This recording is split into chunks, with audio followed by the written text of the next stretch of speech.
किले मसाले निकल पड़े हैं लोग मेरे गांव के, अब अंधेरा जीत लोग। ये अम्बेडकर संघर्ष मोर्चा जातीय जनगणना के सवाल पे मोदी जी आपको तो चाय भी बनाना आता था, इस देश के सब लोग को चाय बनाना नहीं आता। यही कोच का वीडियो की हत्या होती है, आत्महत्या होती है, सारे कर्मचारी वीडियो सीओ तमाम लोग कहते हैं कि अम्बेडकर संघर्ष मोर्चा के अध्यक्ष जी आप उस लड़ाई को आगे बढ़िए तभी हमको न्याय मिलेगा।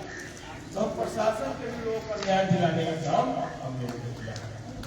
अकेले तो हम प्रताड़ित हो ही रहे, अकेले तो हमको ये सीट से जला दिया जा रहा है।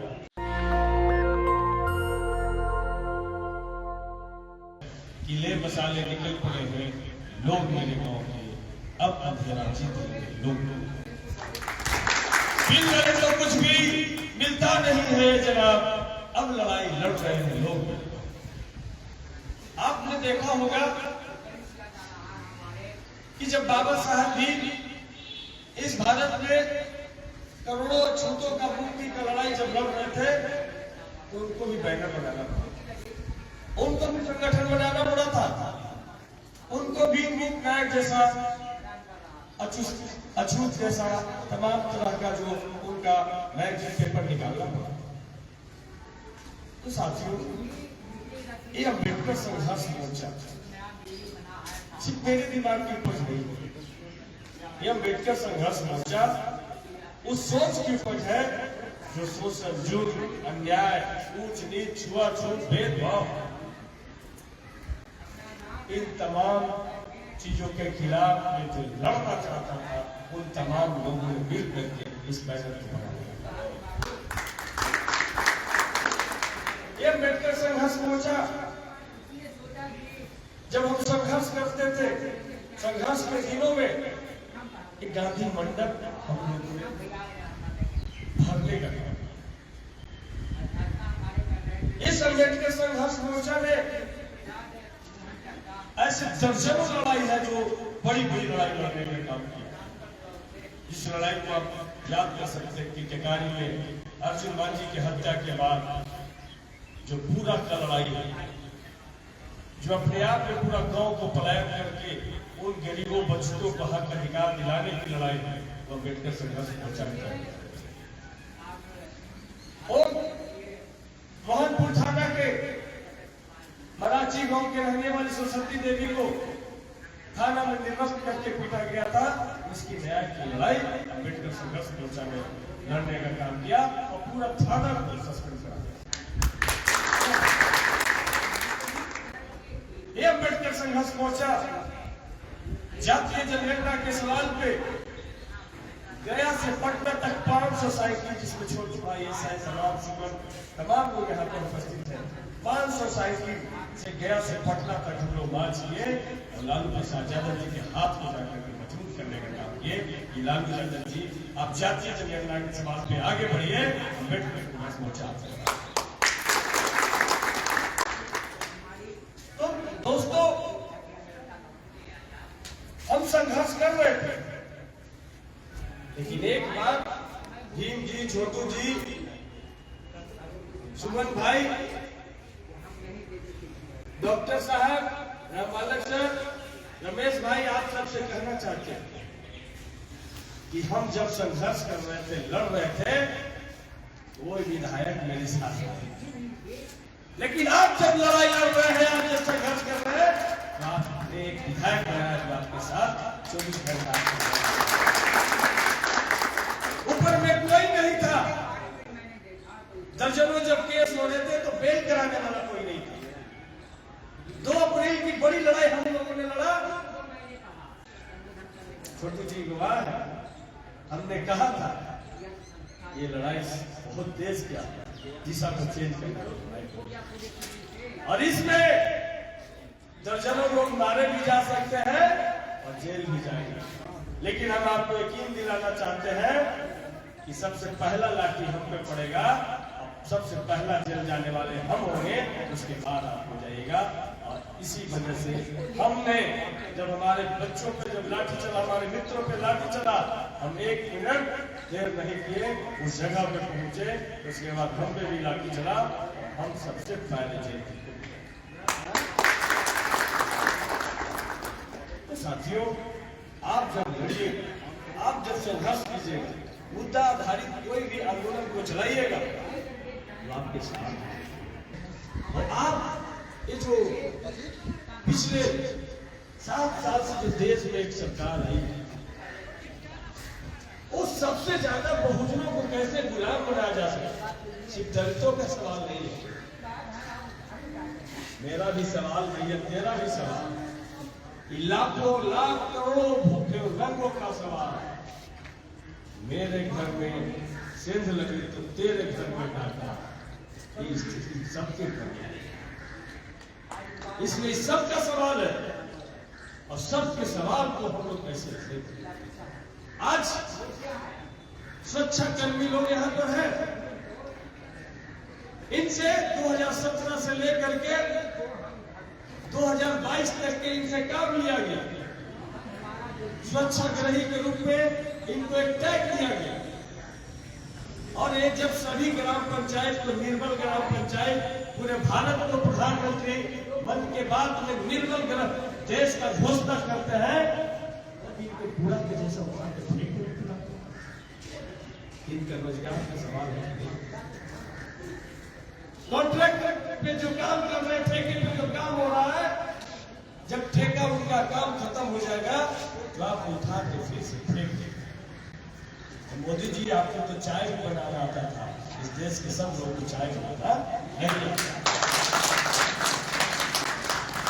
तो आप उनको उठा के फेंक दीजिएगा तो कोई स्टेशन पर चाय नहीं बना सकता। इसलिए हम तमाम साथियों, हमने कहा कि जितने भी लोग जमा हो, 5 लोग ही जमा हो, लेकिन बैठक सुनिए। हम पटना से ट्रेन से आपके बीच में आए हैं, इस बैठक को अटेंड करने के लिए हौस चल रहा है और फिर पटना हम वापस लौटे। हम बोले कि जितने भी हमारे जनप्रतिनिधि जीते हैं, सबसे हम लोगों ने संपर्क किया है, सब लोग अपनी अपनी मजबूरी की उन्होंने बताया, कुछ लोग आए यहाँ। हम तमाम लोग से यही गुजारिश करेंगे कि आपको जो सोशल जुल्म होगा, अब जो आप पर सोशल जुल्म होगा वो सिर्फ गया जिला का मामला नहीं होगा, वो पूरे बिहार का। आपका भाई 24 घंटा आपके पहरेदारी करने के लिए तैयार है, आपके साथ संघर्ष करने के लिए तैयार है, आपके साथ लाठी खाने के लिए तैयार है। और आपने जो ताकत दिया, हमारी पार्टी ने जो ताकत दिया, हमारे नेता तेजस्वी यादव जी ने जो ताकत दिया, इस ताकत के बल पे सदन में भी उनका सीना भले ही 56 इंच का नहीं हो, लेकिन हम बहुजनों का सीना 56 इंच का है। अपनी बात को हम बता सकते हैं, हम अपनी बात को हम रिकॉर्ड बोल सकते हैं। इसलिए साथियों, आप तमाम लोग से गुजारिश है, किस संगठन सतीश कुमार जी चला रहे, अब हमको बड़ी जिम्मेदारी, नई जिम्मेदारी मिली, तो आप सब लोग अगर कहिएगा कि हम लोग संगठन चलाने के लिए तैयार हैं, तो आप जो हमको जिम्मेदारी दीजिएगा वो जिम्मेदारी हम पूरी करेंगे। इसलिए सब लोग चाहते हैं कि संगठन आगे चले, सब लोग चाहते हैं, तो चाहते हैं। मनोज भाई ने ठीक है, बहुत ज्यादा जोड़ने की जरूरत नहीं है। आज संकल्प लेकर के जाइए कि आप 5-5 लोगों को अगर जोड़ पाइएगा तो अगली बैठक में आप 500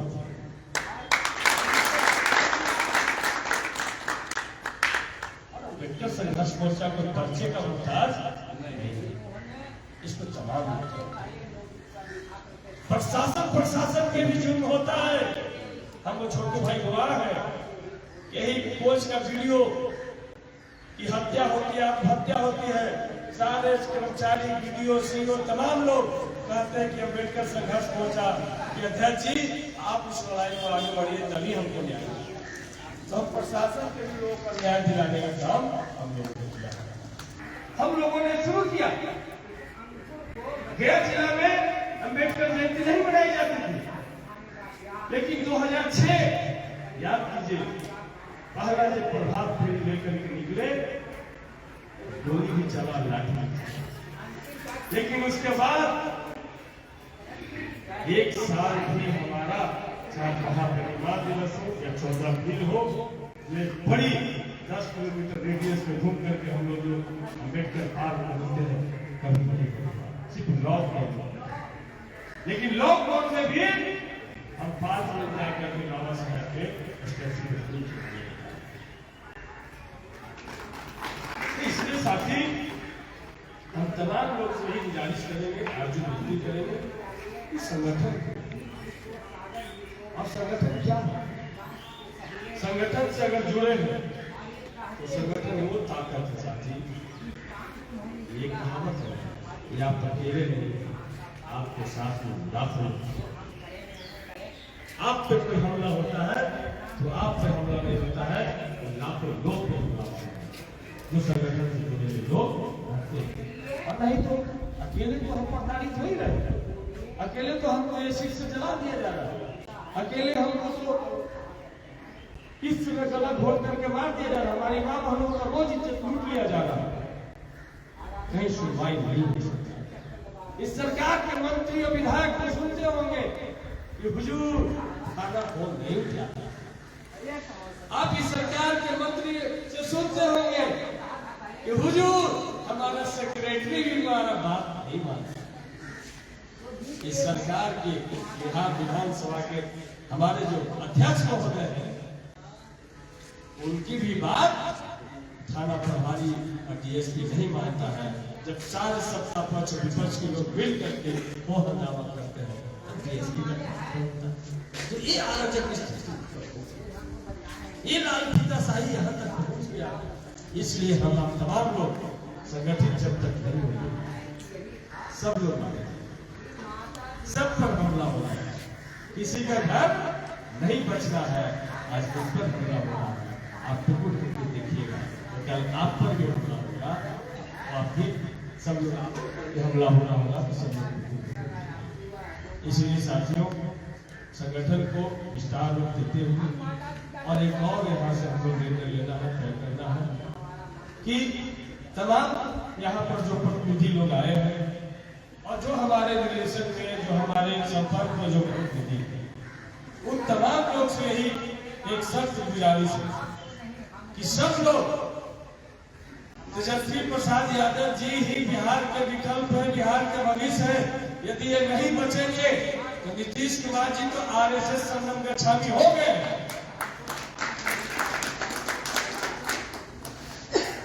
यदि ये नहीं बचेंगे, हमारी संख्या बिहार परिषद में अगर नहीं बढ़ेगा, तो जो चीज हम विधानसभा में बहस के माध्यम से सरकार को जिस तरीके से घेरने का काम करते हैं, उस तरीके से हम ऊपरी सदन में नहीं।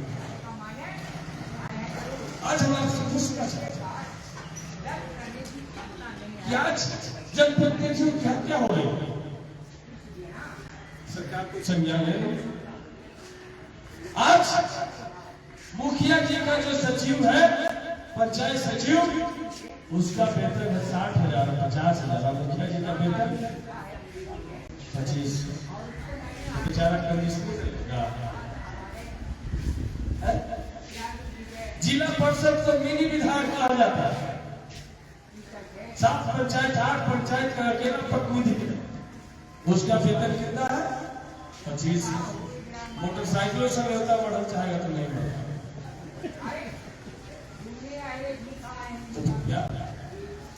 हम लोग चाहते हैं कि जनप्रतिनिधियों का एक सम्मानजनक वेतन लागू हो।